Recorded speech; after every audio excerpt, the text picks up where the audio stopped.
Greetings, fellow detectives, and welcome to Boiler Room Detective. The Case of the Squealing Boiler. My phone rang just after 6 a.m.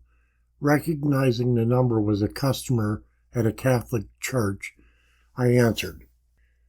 "Morning, Father," I said. "Ray, we are having an issue. The boiler has been squealing all night long. Can you please send someone here to fix it?" the priest asked. "Of course, I will leave shortly," I said. "I'll leave the door open to the boiler room because I'm doing the 8 o'clock Mass," the priest said. On the way there, I visualized the boiler room and couldn't figure out what would be causing the squealing. The building had an old Peerless 211 cast iron sectional boiler with an atmospheric burner and a standing pilot. There were no moving parts to squeal. The chimney could have one of those spinning cows on top, I thought. Arriving at the church's parking lot around 7:30 a.m., I saw the boiler room door open and the lights were on. I looked at the chimney. It did not have a spinning cowl, just had bricks at the top.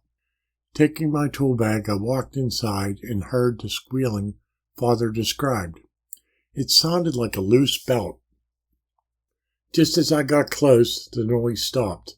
The boiler was off on the operating control set point. After about 15 minutes, the burner and the squealing started again. The squealing coincided with the burner operation, which made no sense. Tracing the source of the noise, it was coming from the stack or chimney. Shutting the boiler off, I used my mirror to look up underneath the boiler's draft diverter and saw nothing inside the flue. I thought there may be an induced draft fan, but it was clear all the way up. Now I was baffled. Starting the burner, the squealing started, and it ended when the boiler was off. An old-timer, Chuck, who had just attended Mass, peeked in and asked, "What are you doing?" He was a retired building maintenance manager for a local real estate company and a customer of mine before he retired. I explained what was happening, and he rubbed his chin and listened. We cycled the boiler 2 more times, and when the boiler was off, he banged on the flue pipe with his gloved hand, and the squeals started again. The bang startled me, and I looked at him. With a smile from ear to ear, he said, "You got bats."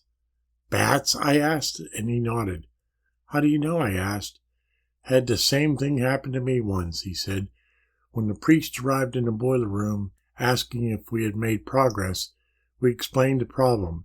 Chuck gave him the name of an exterminator he used when he worked.